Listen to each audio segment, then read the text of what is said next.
السلام علیکم سامعین، welcome to my channel Voice of Mona. ہماری آج کی سٹوری کا نام ہے سنگ دل محبوب۔ شیراز سانولے رنگ کا پرکشش انسان تھا۔ وہ ایم اے انگلش تھا، لوگوں کے بچوں کو ٹیوشن پڑھاتا تھا اور وابڈا میں ملازم بھی تھا۔ شیراز بہت سلجھا ہوا انسان تھا۔ شیراز کا حلقہ احباب بہت وسیع تھا، بہت لوگ اس کو جانتے اور اس کی عزت کرتے تھے۔ اس کی سیرت بہت خوبصورت تھی، وہ ایک مکمل باکردار انسان تھا۔ اس کی ایک اسٹوڈنٹ تھی جس کا نام نائلہ تھا۔ وہ میٹرک کی اسٹوڈنٹ تھی۔ شیراز اس کو پڑھانے اس کے گھر جاتے تھے۔ تقریباً 2 سال سے وہ نائلہ کو پڑھا رہے تھے۔ نائلہ کے والدین بہت اچھے تھے اور شیراز پر بہت زیادہ اعتماد کرتے تھے۔ انہیں شیراز پر پورا یقین تھا، وہ اس کو بعض اوقات اکیلا بیٹھ کر بھی پڑھا رہا ہوتا۔ نائلہ شیراز کو بہت پسند کرتی تھی۔ وہ خود گوری چٹی موٹی آنکھوں والی بہت خوبصورت لڑکی تھی، لیکن شیراز پر دل و جان سے فدا تھی۔ وہ منہ سے کچھ نہیں کہتی تھی، لیکن اس کی آنکھیں شیراز کو سب بتا رہی ہوتی تھیں۔ وہ نائلہ سے سخت رویہ رکھتا تھا، کیونکہ وہ جان چکا تھا کہ نائلہ کے دل میں اس کے لیے نرم گوشہ ہے۔ وہ اپنی عزت کی وجہ سے ڈرتا تھا۔ وہ انتظار کر رہا تھا کہ وہ میٹرک کا امتحان دے اور ادھر آنا جانا چھوڑ دے۔ نائلہ کو فکر تھی کہ شیراز آنا بند کر دے گا۔ شام کو شیراز پڑھانے آیا تو اس نے پانی مانگا۔ نائلہ نے پانی لا کر دیا۔ شیراز نے پانی پی لیا، تھوڑا پانی بچ گیا۔ اس نے جیسے ہی گلاس ٹیبل پر رکھا، نائلہ نے جھٹ سے اٹھا کر پی لیا۔ شیراز کو غصہ آ گیا، وہ اٹھ کر جانے لگا۔ نائلہ نے ہاتھ پکڑ کر واپس بٹھا لیا۔ شیراز بولا، تم اپنا مسلسل نقصان کر رہی ہو، صرف اپنی پڑھائی کی طرف توجہ دو، ورنہ میں آج کے بعد تمہارے والدین کو جواب دے دوں گا، پھر جس سے مرضی پڑھنا۔ نائلہ زاروں قطار رونے لگی، آنسو اس کی کتاب کو بھگو رہے تھے۔ شیراز اٹھ کر جانے لگا۔ نائلہ نے کہا، سوری سر، آئندہ نہیں کروں گی، مت جائیے۔ شیراز بیٹھ گیا اور اسے پڑھانے لگا۔ تھوڑی دیر میں نائلہ کی امی چائے لے آئیں۔ وہ شیراز سے باتیں کرنے لگیں۔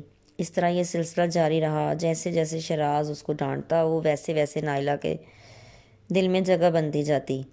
پھر اس کے میٹرک کے امتحانات ہو گئے۔ شیراز نے آنا جانا چھوڑ دیا۔ نائلہ بھی آگے پڑھنے سے منع کر چکی تھی۔ پھر ماں نے شیراز کو ریکویسٹ کی کہ اس کو صرف آپ کی سمجھ آتی ہے، آپ اسے پڑھائیں، کم از کم BA تو کر لے۔ اب شیراز کیا بتاتا کہ ان کی بیٹی کیوں صرف اس سے پڑھنا چاہتی ہے۔ شیراز نے صاف منع کر دیا۔ پھر اس کے والد آ گئے۔ چاروں ناچار شیراز کو نہ چاہتے ہوئے بھی جانا پڑا۔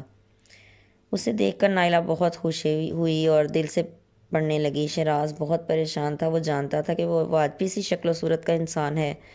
نائلہ بھی ناسمجھ ہے۔ وہ سوچ ہی رہا تھا کہ نائلہ بول پڑی، میں ناسمجھ نہیں ہوں۔ وہ چونک گیا، اسے کیسے پتہ چلا؟ خیر، اس نے کہا، نائلہ، تمہارے والدین میری بڑی عزت کرتے ہیں، اس بات کا ہی خیال کر لو، اس لیے چپ ہوں، آپ پر آنچ نہیں آنے دوں گی۔ ٹھیک ہے، میری عزت تمہارے ہاتھ ہے۔ سر، آپ مت گھبرائیں۔ نائلہ کے دل میں شیراز کے لیے بہت محبت تھی اور وہ گزرتے دن کے ساتھ بڑھ رہی تھی۔ نائلہ نے ماں کو بتا دیا کہ وہ شیراز کے لیے سیریس ہے۔ ماں حیران تھی کہ واجبی سی شکل و صورت کے انسان ان کی بیٹی کو کیسے پسند آ گیا۔ پھر انہوں نے کہا، نائلہ، تم ابھی خاموش رہنا، میں دیکھتی ہوں کیا ہو سکتا ہے، میں تمہارے لیے کیا کر سکتی ہوں۔ اس سے پہلے کہ وہ کچھ کرتی، نائلہ کے ابو کے دوست اس کے لیے رشتہ لے کر آ گئے۔ انہوں نے گھر بتائے بغیر ہی ہاں کر دی۔ جب گھر میں پتہ چلا، نائلہ کی امی چپ کر گئیں۔ نائلہ کی طبیعت خراب ہو چکی تھی، وہ مسلسل روئے جا رہی تھی اور بہت گڑ گڑا رہی تھی۔ ماں سے کہا کہ میں شیراز کے علاوہ کسی کا نہیں سوچ سکتی۔ نائلہ کی امی بات کرتے ہوئے ڈر رہی تھیں۔ پھر شیراز کو بھی پتہ چل گیا۔ نائلہ نے شیراز سے کہا، سر پلیز آپ میرے لیے بات کریں، میرے گھر والوں سے۔ شیراز نے کہا، کیسے بات کروں؟ وہ بھی پریشان تھا نائلہ کی حالت دیکھ کر، لیکن اس میں ہمت نہیں تھی۔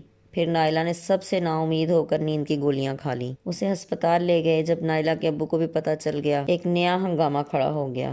بڑی مشکل سے ڈاکٹروں نے نائلہ کی جان بچائی۔ وہ ابھی بھی ICU میں ہی تھی۔ پھر نائلہ گھر آ گئی۔ اسے افسوس ہو رہا تھا کہ ایسے انسان سے محبت کی جو اسے کوئی اہمیت نہیں دیتا تھا۔ اس کی جان پہ بن آئی تھی اور اس نے پلٹ کر بھی نہیں دیکھا تھا۔ پھر پتہ چلا شیراز نے شادی کر لی ہے۔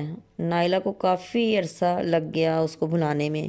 پھر نائلہ نے اپنے پاپا کی مرضی سے شادی کر لی۔ احسن بہت اچھا لڑکا تھا، نائلہ کا بہت خیال رکھتا تھا۔